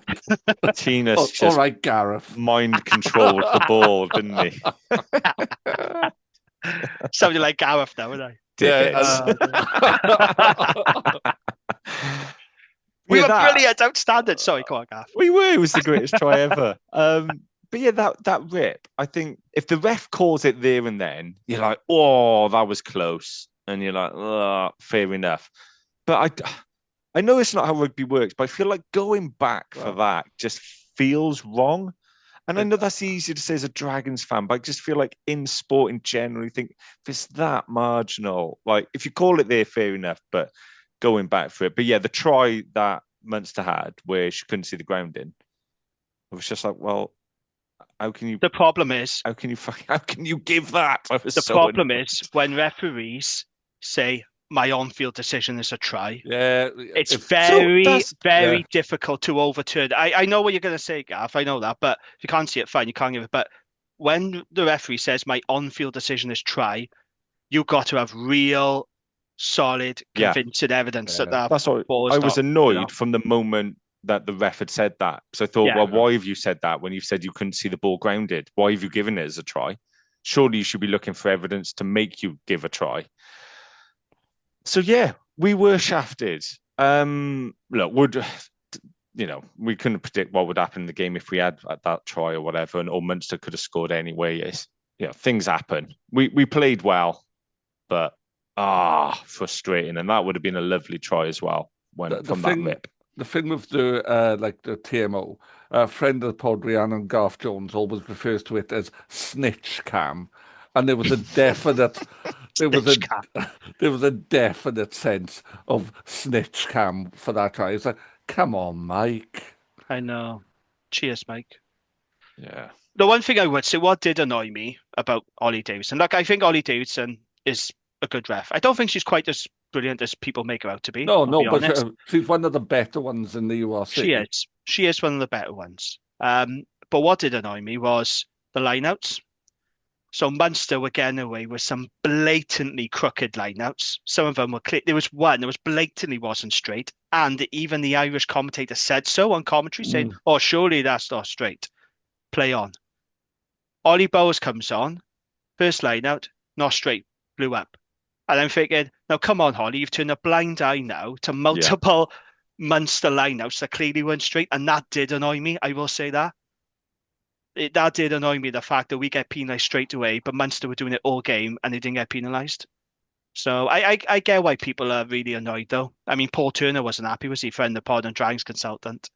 He thinks there's a bit of a corruption getting calls away in Ireland. Yeah, I've seen that. I don't think there's corruption.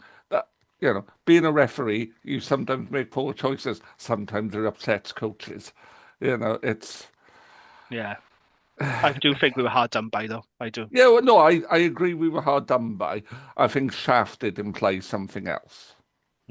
Oh, it certainly does, yeah. But how good to come away from Munster thinking we were shafted out of a win. I know that doesn't quite make sense, but do you know what I mean? Rather than being blown away, that's a stark change from where we have been. It is. I hope the players hopefully take a lot from that.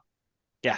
So if you look at the stats then, Munster had the most possession territory. They had 67% possession and 71% territory. I think those stats were skewed on Munster's second half performance because the last 20 minutes, we couldn't get the ball off them. They threw the kitchen sink at us, didn't they? Very, very difficult. So, we had to soak up a lot of pressure, as was expected. I thought our defence was excellent, and the stats back that up as well. We made 229 tackles, and we missed just 8. That's pretty good. We had a tackle success rate of 94%. Our 5-metre defence was absolutely phenomenal. Our goal line Yeah, defence yeah. was right at the end. So when Munster kicked that 50-22, I can't remember who it was. And to be fair, it was an excellent 50-22. Oh, it was And you're brilliant. thinking, oh, these bastards are going to score. They're going to take the bonus point away from us. Yeah. We're going to leave with nothing. And our goal line defence was outstanding in those final 2 minutes, wasn't it? Really, really good. Tigerish is how I would describe it. Yes. Yeah. Just every inch they forced Munster to fight for every single inch of territory they took. Yeah. It Graham was, McCroke's done a good job, hasn't he? oh yeah, yeah. Kind of, we've criticised the coaches when it's been fair to, but now I Yeah, think we have to say, like, the attack looks better, the defence it does. looks good. Yeah. We're getting there slowly. Yeah, I agree. But Yeah. it would have been absolutely criminal if Munster had scored and denied us a Oh yeah, losing I bonus was point shitting because myself, not going to lie. I was as well. I was. Yeah, Munster by comparison, they missed 19 tackles and had a tackle success rate of just 74%. So yeah, poor defensive effort from them. Set piece, scrum win percentage was 100% for both teams. Munster had 100% line-out success, but they had dodgy throws, and we had 91%. In terms of the players, Harry Bedell was our top tackler and was the overall game's top tackler. 28 tackles he made. Of course, 28. He made 28 tackles. That's phenomenal. That's phenomenal. Oh, What a I work love rate. him. What a work rate that boy has got. And he's Well, so young as well. And do you know what? He's only going to get better. That's oh, the most exciting thing. let's be honest. 3 years' time, Welsh back row, Woodman, Bedell, someone else. I know people talk about the size, but I still think he's growing and developing, and he's going to be outstanding. Well, he's good now, but imagine how good he'll be in 3-4 years' time. I think he's The Munster very, very lad, talented. what's he called? The Doma, who was making his debut, the Irish under-20 player, Yeah, built no. like two brick walls piled together. Yeah. Bedell brought him down 3 or 4 times. He's tough as well, Bedell. He punches Yeah, well above his weight and Oh, size. yeah. Telling you, he won't roll over for anyone. He's powerful, isn't he? There's so much to love about him. He went off injured, though, didn't he? Did he go off injured? Right. no, Yeah. no, it wasn't thought an it was just injury, a- I don't think, No, yeah. was it No, not? I thought it was just a replacement. I didn't think he got Yeah. injured. Oh, I thought Unless he you saw looked like something he we was. didn't. I thought he looked like he sort of hobbled off, but he might have just been a bit battered, to be fair, especially making 28 tackles. Well, Levi, bloody hell, he was battered and bruised. He had to catch his breath a number of times. He was down on the floor, oh Levi. Like I said to you, I think Seb needs to come on soon because Levi looks like he's in the wars a bit. Yeah, and he took some big hits, man. He was having 2-3 He people. did cop a couple, didn't he? They were putting 2 men on. Did you notice that every time he had the ball? They were Yeah. putting 2 men on him every time. So That's why the attack starts to look better, doesn't it? We're having players who can actually suck players onto them now because of this size. yeah, he made some really big carries, Levi.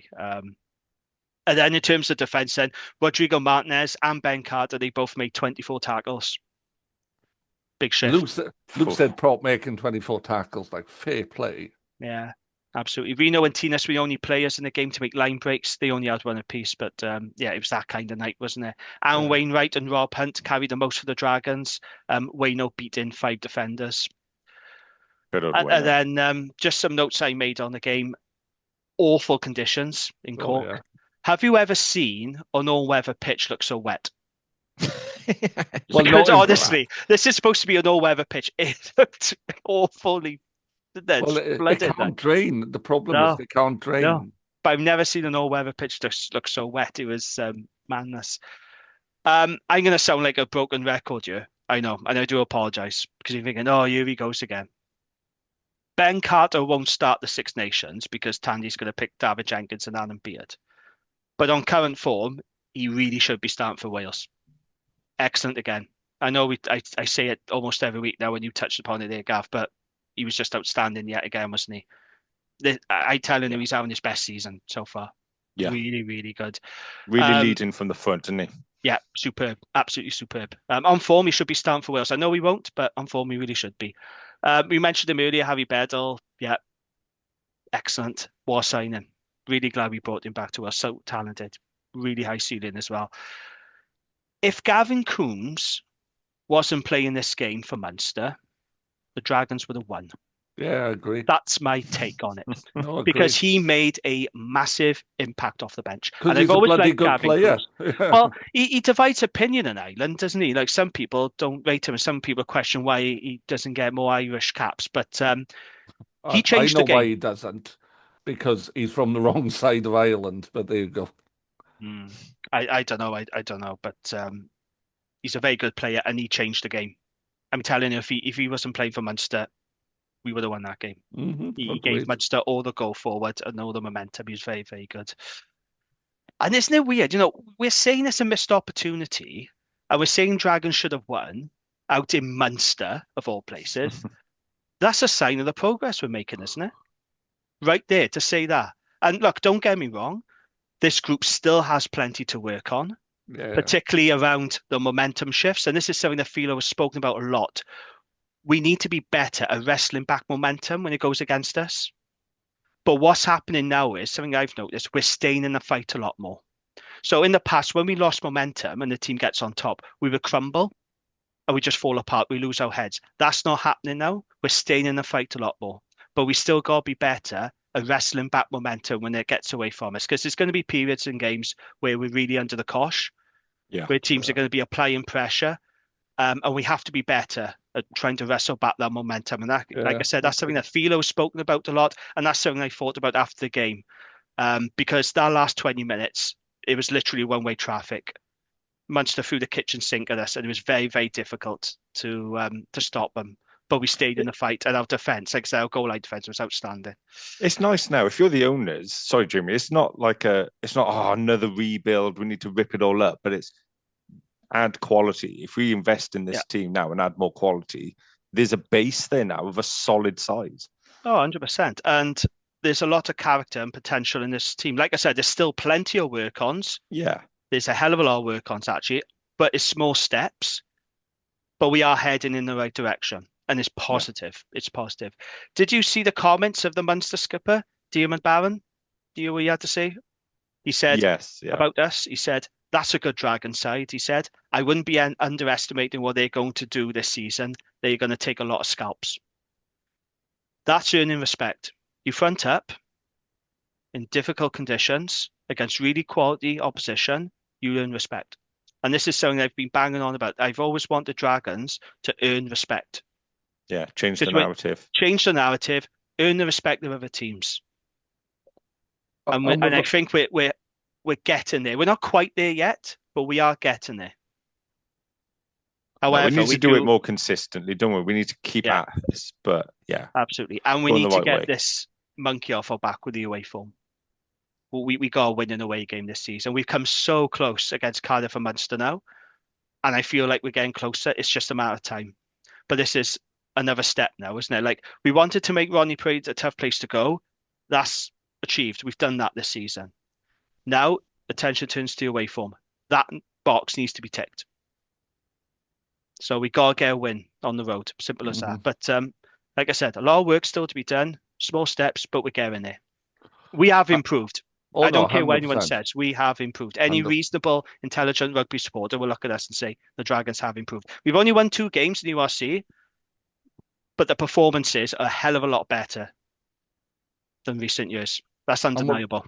And without getting too Gareth about it, I genuinely think another 4 players to that squad, 5 players added to the squad, and losing some of the perhaps lighter weight players, and you genuinely have a really competitive squad then.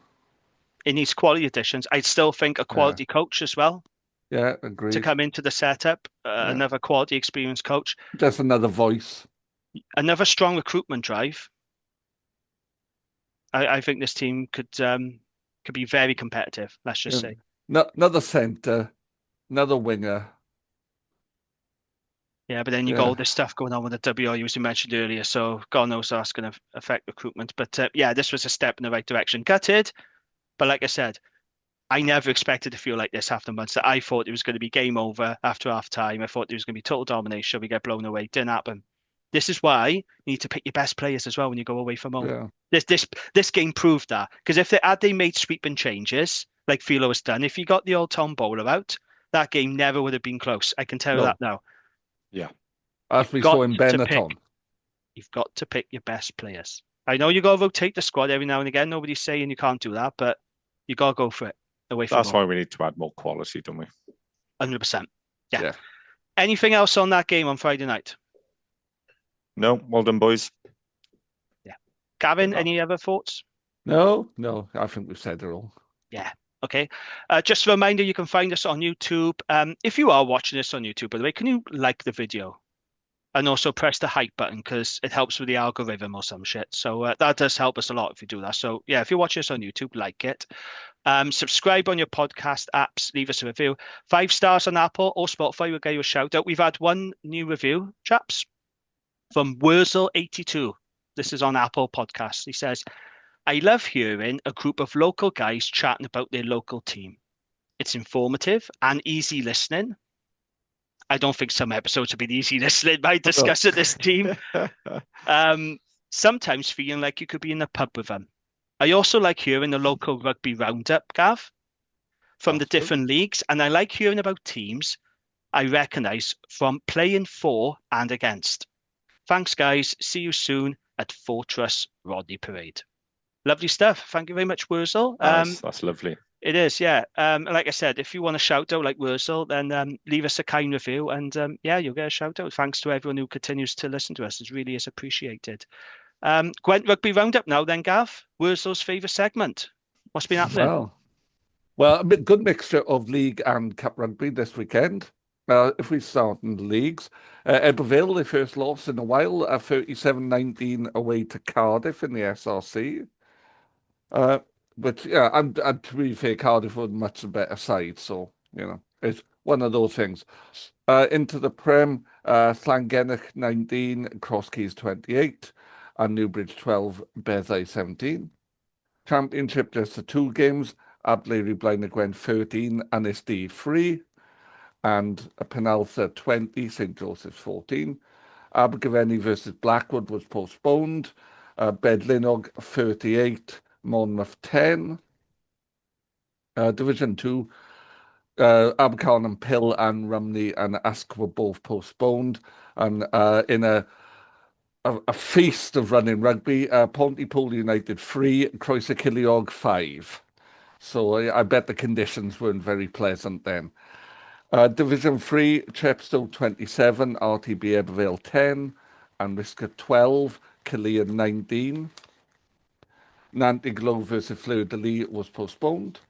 Division 4, Crickhowell 12, Derry 24, Whitehead 21, Llanillas 12. And I saw video of that Whitehead game and the conditions looked bloody awful there as well. All other games in that league were postponed. Abersychan 3, Hollybrush 12. Again, all the other games postponed. And Division 6, Ulterior 10, Mago 0. And all other games postponed there, including Friends of the Pod, Nutridiga. Into the Cups, Division 1 Cup, Blaenau 25, Pwllheli 22. Division 2, Caldicot 8, Watstown 20. The Division 3 Cup game between Regos and Garndiffaith was postponed. Oh, imagine playing up on the Regos in the weather we've been having recently. Oh, God. No, thanks. Your fullback would die of hypothermia. Yeah. I used to hate going there when I was a kid. Oh, God, it's bringing back flashbacks. In Division 5 Cup, both games postponed, Bargoed Athletic versus Bridgend Athletic 2 and Blackwood Stars versus Tondy Athletic. Into the Dragons League, Machen Quarrymen 5, Blackwood Griffins 29, Pill Development 5, Newport High School Old Boys Expendables 47, and the Anisd Rats 38, Bedwas Athletic 10. And just the one women's result, but another good one for Gwalior Lightning, who won 43 points to 7 away to Edinburgh. And Abercynon versus Ebervale in the East Wales Women's League was postponed. And then if we go to some news from our friends in the Official Supporters Club. Yep. So on the road again, with our third sold-out bus trip of the season to Bridgend. But Scarlett's coach and ticket packages are out on all our social media platforms. Don't delay. Book today. Also, good luck to the All-Stars who face Stafford next Saturday afternoon at Ebervale, weather dependent. It will be a mad dash for our very own Christian Hyde next Saturday to make the supporters bus. Good luck to all involved. Also, the Dragon under-18s beat RGC under-18s 43-5 in Ystrad Mynach. Yeah, great result. Yeah. Well done to the under-18s. Newport and Pontypool did play on the weekend as well, Gav. Or did they? Yeah, I got the did. scores here. It's fine, don't Oh. worry. I was thinking, have I lost my mind or you didn't mention them? Pontypool beat RGC 21-10 and Newport beat Carmarthen away 40-12. Just in case anyone's wondering. It wasn't on All Wales Sports. Sorry. Sorry. It's okay. It's absolutely fine. I don't know why it wasn't on there. Old man befuddled by the internet once again. Strange. It should be on it. Never mind. It's just let you know that Newport and Pontypool won their games yesterday. Apologies to both Pontypool and Newport. No worries. That's it. Yeah. Yeah, that's everything. Excellent. Okay, so let's turn our attention to our next game. On Saturday night, Dragons make the short trip to Bridgend to face the Ospreys at the Electric Brewery Field. Electric Brewery Field.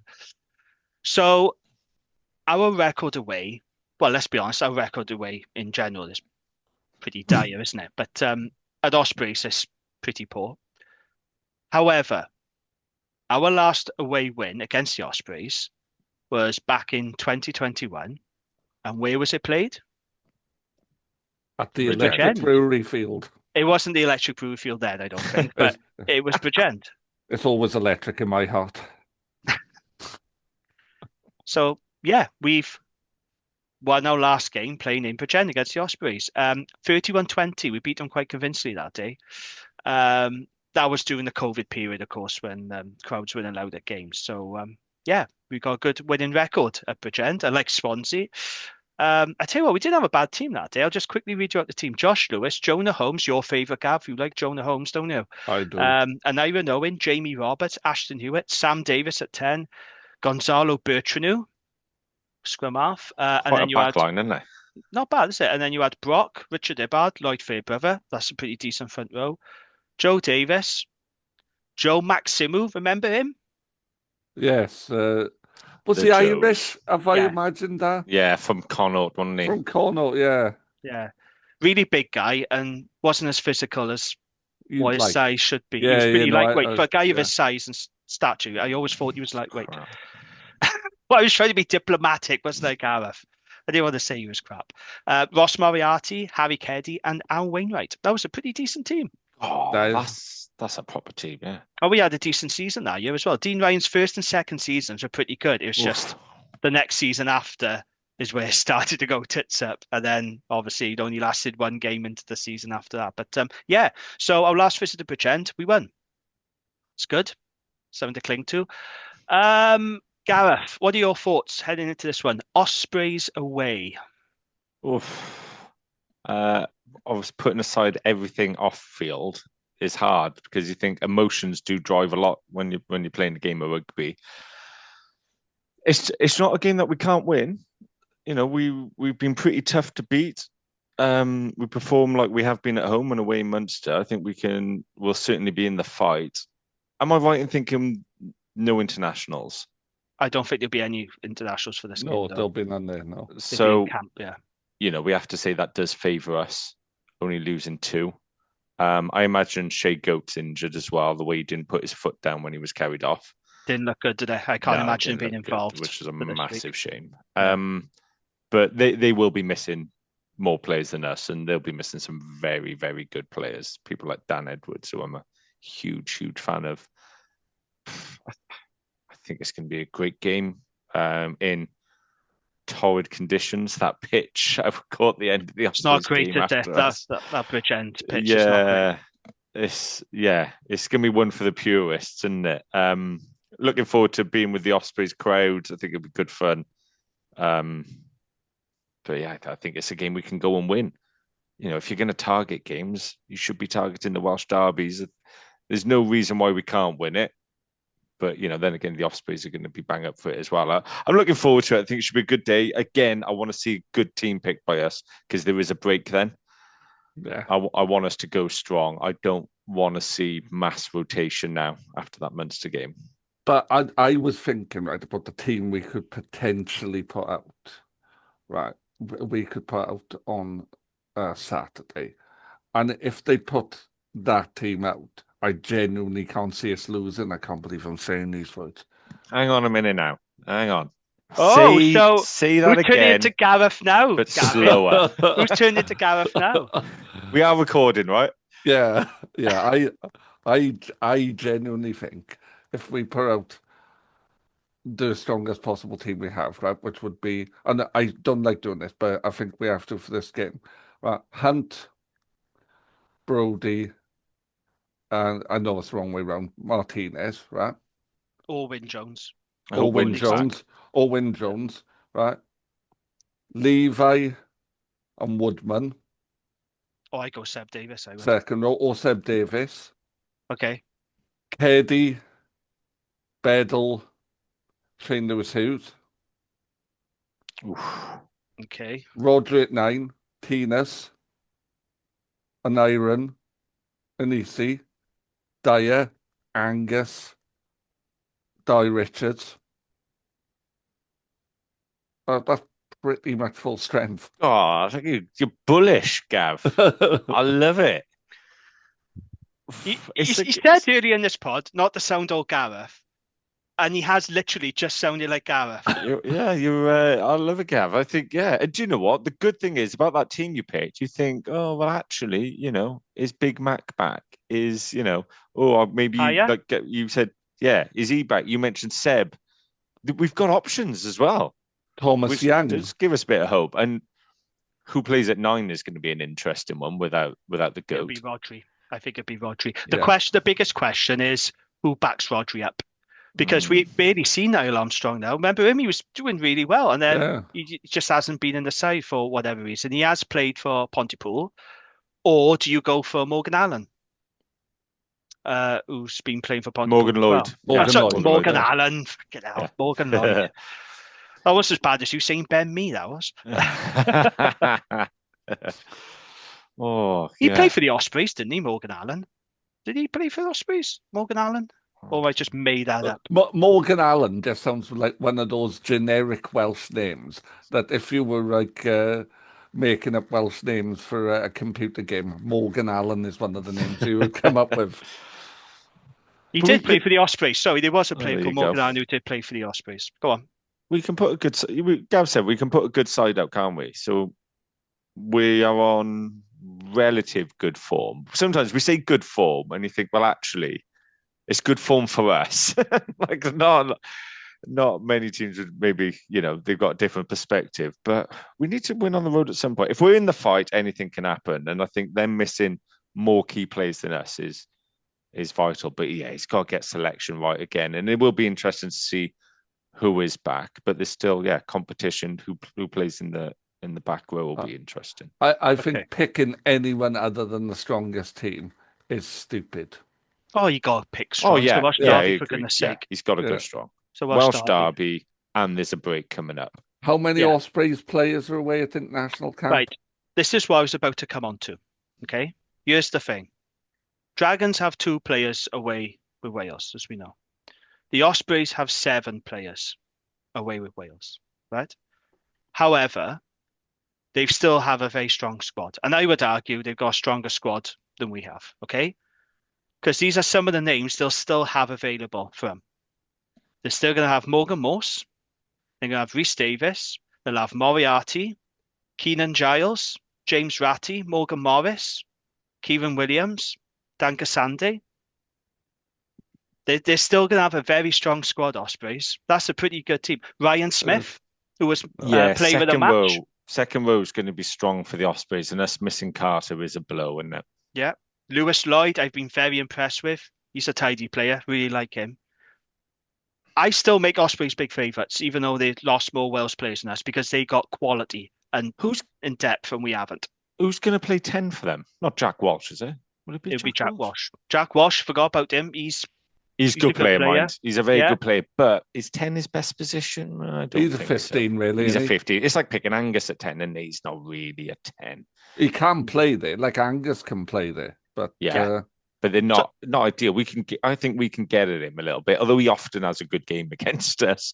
he I think doesn't we have can. Ronnie Parade though. He's made a few howlers when he's played us a Ronnie Parade. The problem He is we've hasn't. not played a Ronnie Parade, do we? So it's pretty I think irrelevant now. Dan Edwards missing is just a huge. I think Carter and Dan Edwards are the biggest miss from each side, personally. Mm. So that's my point. The point is yes, Ospreys have lost more players than us to Wales, but they've still got a lot of quality players to choose from. Um, Also, as well, I think when it comes to the Ospreys, let's be honest, we all know what the Ospreys are about. They're a very easy team to work out, aren't they?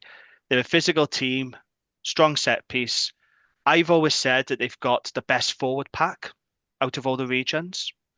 And as the old saying goes, forwards win matches, backs decide by how much. And I think that's certainly true of the Ospreys. Did any of you watch the games where they lost to Glasgow and Munster in Bridgend?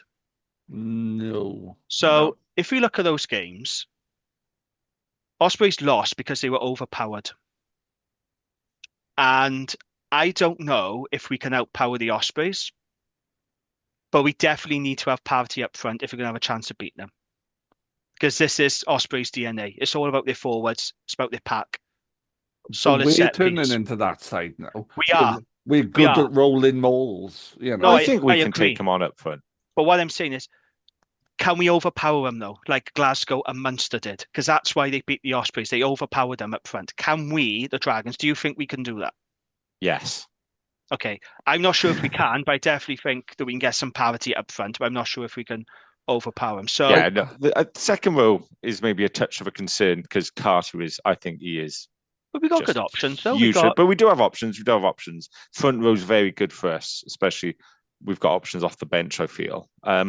I don't know if Screech can be available, but you got Seb Davis, you got Levi Douglas. Yeah. You can play Woodman. That might be Woodman's an gone well idea. there. He has gone well there, to be fair.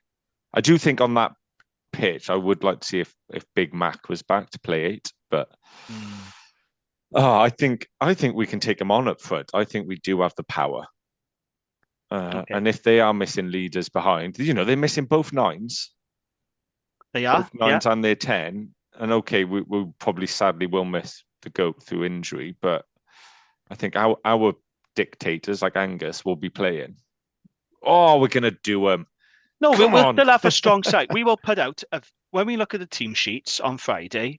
We'll look at it and go, "That's a tidy side." And you never know, and there might be a surprise or two. Maybe Paya come back, maybe Big Mac might come. We don't know because we were told last week there are players to come back. Yeah. So and we know Seb Davis came back, so we'll just wait and see. So for this game, I'm not a coach, by the way. Obviously, I'm not Philo. Given the opposition, given the conditions, What, I you would on be going. Philo? Why am I'm I not on this Philo. pod? I know. I'm sorry. I'm sorry. I don't pick the team. I wish I could, but I don't. If it was me, though, if I was Philo, given the conditions, given the team we're playing, I would be going a 6-2 split on the bench. Yeah, And I'd be don't know. looking to pick the bulkiest pack I can, which is why I'm reluctant to put Woodman in there. Because I think you need a lot of bulk in our second row. But that's why I would be doing. I would be going with a 6-2 split. I'd be trying to match them up front and make it an arm wrestle. But It's a the weird one question with Woodman. I know you think we got the power to overpower them, but I'm not sure if we have. But can we get parity up front? If we can take them on up front, I think we've got a very good chance. I do think, is he a bit light for second row? And when he was picked against Scarlets, I thought, but then he had a great game. Oh, he did, yeah. And you think, well, actually, maybe, we can outwork them because, he's quicker off the floor than maybe some lumbering locks. It should be a good game, though, shouldn't it? It is a shame the internationals aren't playing, though, even if it would maybe tip the balance even more in their favour. But I do think that is a shame. You want to see these top players going at each other. If Big Mac is not available, it will be interesting to see who we pick at 8. I got a feeling the Philo will go Shane Lewis-Hughes. Yeah, so do I. Because he's picked him there already this season. He's talked about him being an option there in the future. You could go Keddy at 8. I think Keddy, I would prefer I'd Keddy rather at 8, see actually. Keddy at 8. I would rather go Shane Yeah. Lewis-Hughes at 6. I don't know And if Thomas Keddy at Young's 8. going to be available, but Bedell at 7 or Thomas Young at 7 and have Beddle on the bench and Keddy at 8, personally. Yeah, Keddy's no, been carrying brilliantly. Well, he didn't he? Hang on, he played at 8 against Connacht, didn't he? When he had an outstanding he game. I'm did. sure Yeah, he he played at did. 8. He So did. th there's options. We have got good options to choose from. He loves the ball, Keddy, doesn't he? He's always looking Yeah. for it. Yeah, I'd have Keddy at 8, Beddle or Thomas Young at 7, and Yeah. then either Woodman or.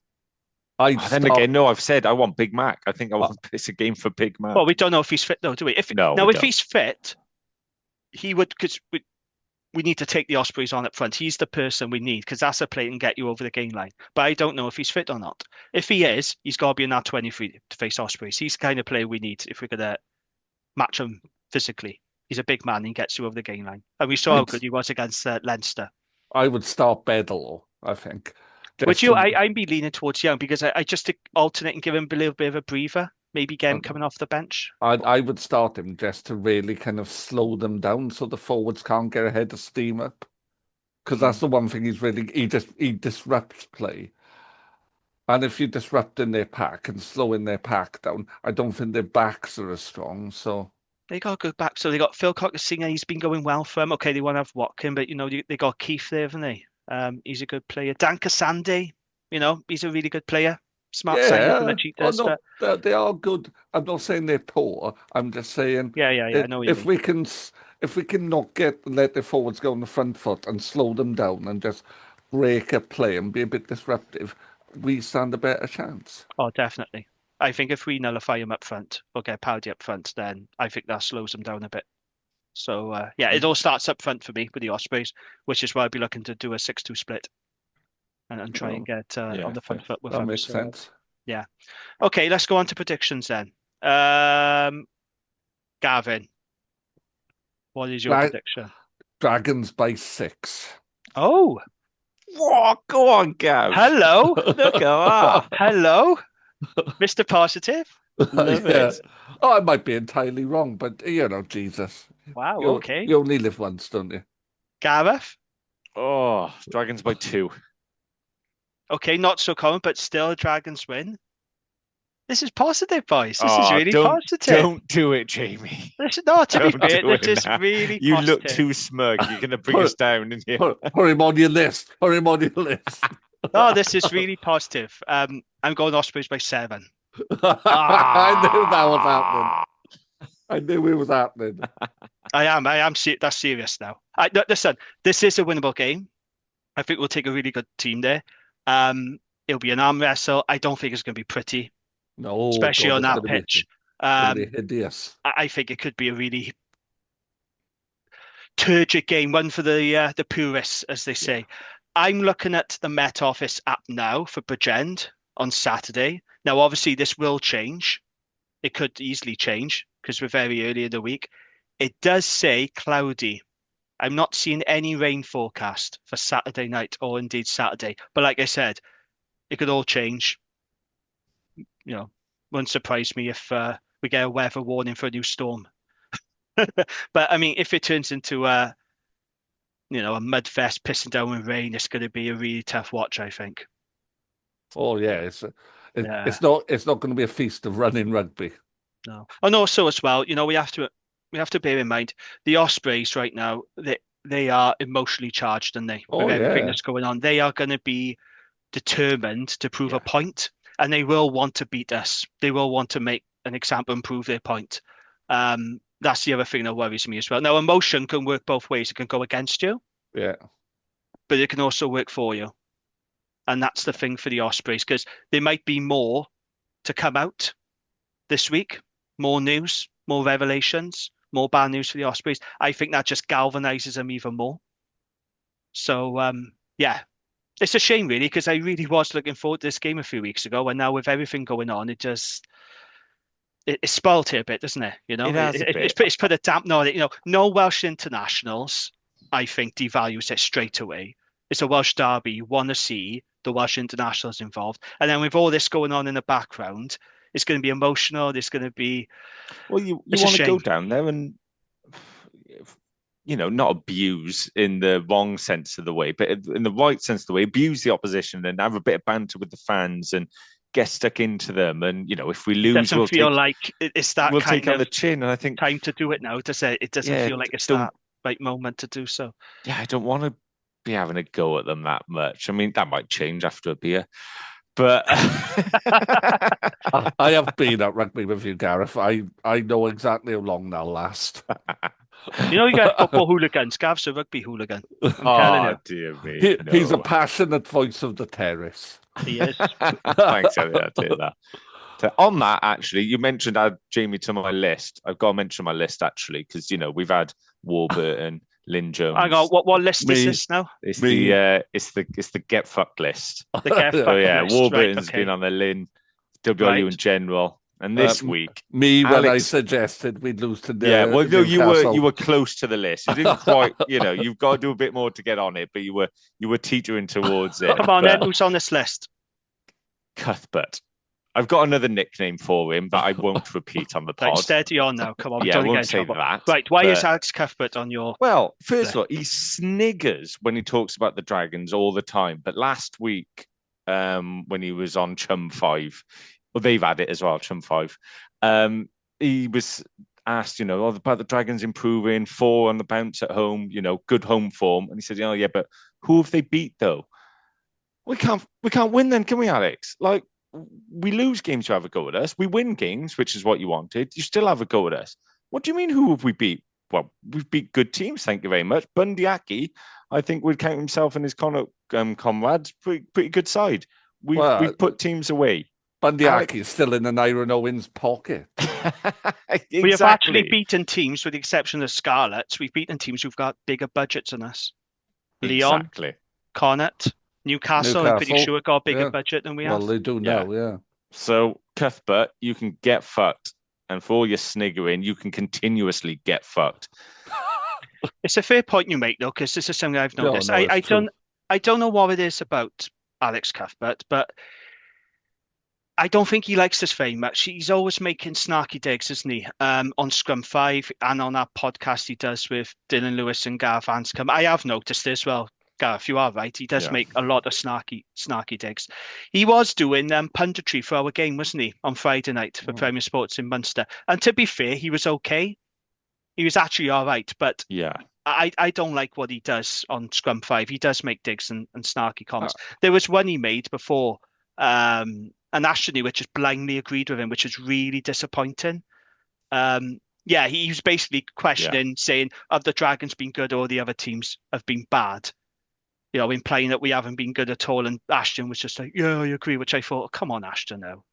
Yeah, that should have been Ashton saying, look, the boys have been working hard. They've built up to this, and let's not take anything away from them. They win, but I think it's fair criticism. Yeah, Alex is very snotty about this. I don't know why. But you know Alex Cuthbert's issue, don't you? Alex Cuthbert was in the Beatles. He was in the Great Welsh team, but he was Pete Best. He was the one who really wasn't as good as the others. So, I understand why he's got a chip on his shoulder, because, if you were surrounded by greatness and you were fairly mediocre, I get it, but it doesn't really explain why he has digs at us, though. I don't know what it is. He likes punching down because that's all he's got. Yeah, he's an arsehole, isn't he? So, yeah. And obviously, why... Well, I can tell him to get fucked, but I can't say he's an arsehole. Goes hand in hand, doesn't it? And if Dylan Lewis listens to it, why are you chumming up to him? Come on our pod, Dylan. Never mind. He makes mind. You'd be telling him this now. He can tell him. And Y11, obviously... they can definitely they're get in the Hall of Fame of they can get fucked. We'll publish the list at the end of the season. They'll be right at the top. Yeah. Okay. On that note, I think we'll end it here. I think. Anything else now before we wrap it up? Just the 2 hours. Yeah. Who's that guy that keeps moaning about the length of the pod? I think he's joking, and I think he wants them to be longer. So, well, do you know what? I've had people say to me, I really enjoy listening because I'm driving or walking the dog. I mean, that guy saying he listens to us on his 10-hour shifts, so he wants a longer pod. The people have spoken. So stop moaning, Chris Pascoe. He should listen to Bandsplain and Us. Yeah. Last Bandsplain episode, 4.5 hours. Exactly. Yeah. That's common now in the podcast world.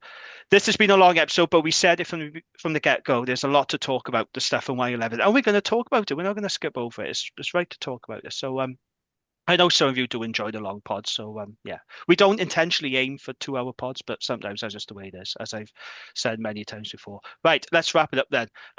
Gavin, Gareth, thank you as always. Yeah, enjoyed that tonight. That was good. Thank you to our friends at the Riverside Sports Bar for their continued support of the pod, and thank you for listening. I will speak to you again very soon. Should we say it all together now? 1, 2, 3. Up the Up the dragons. dragons. Oh, for fuck's sake, Gavin! You were told. You were told. Right, we're going to do it again. And this time, put a bit of effort into it, please. Right. We'll speak to you again very soon. Up the Up the dragons. dragons. Oh, he's done it again. Oh, that's it now. We're ending it there. Absolutely hopeless. I'm a bass player, mate. I need the drummer to, throw me a nod so I know when to come in. Oh, absolutely hopeless. That's it for us. Ta-ra.